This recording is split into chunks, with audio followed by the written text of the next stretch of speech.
तो कोरोना के बढ़ते मामलों के चलते एक बार फिर अस्पताल में बेड की उपलब्धता का विषय आम लोगों के लिए मुश्किलें बढ़ा रहा है। ऐसा इसलिए क्योंकि कोरोना की रफ्तार कम होने का नाम नहीं ले रही है।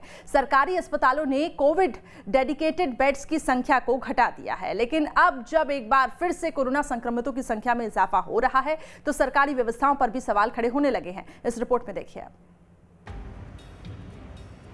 कोरोना संकट काल में मार्च का महीना एक बार फिर आम लोगों के लिए मुश्किलें लेकर आया है।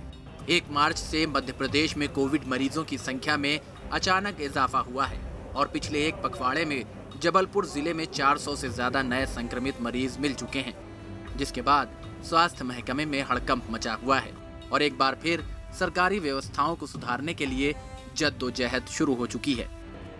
बीते महीनों में जब मरीजों की संख्या घट गई थी तो सरकारी अस्पतालों ने कोरोना बेड की संख्या में कटौती कर दी थी, लेकिन अब हालात बदले तो स्वास्थ्य अधिकारी कुछ मामूली बेड बढ़ाने की बात तो कह रहे हैं, लेकिन जिले के ये आंकड़े चिंता जाहिर करने वाले हैं। जिले में कोरोना के एक्टिव केस की संख्या 339 हो चुकी है।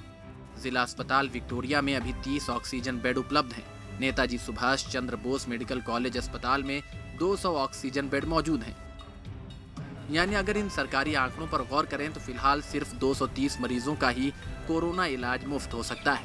लास्ट ईयर जैसे हमने विक्टोरिया जिला चिकित्सालय में 150 ऑक्सीजन बेड और 15 बेड आईसीयू के रखे थे, तो चूंकि कुछ समय से कोविड के केसेस नहीं थे तो उनको सामान्य मरीजों के लिए खोल दिया था।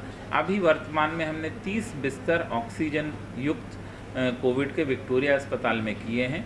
जैसा भी मेरी मेडिकल कॉलेज में बात हुई है, लगभग 200 बिस्तर वहाँ भी चिन्हित किए गए हैं कोविड के, और अमूमन सभी अस्पतालों में, प्राइवेट अस्पतालों में कोविड बेड की समुचित व्यवस्था है।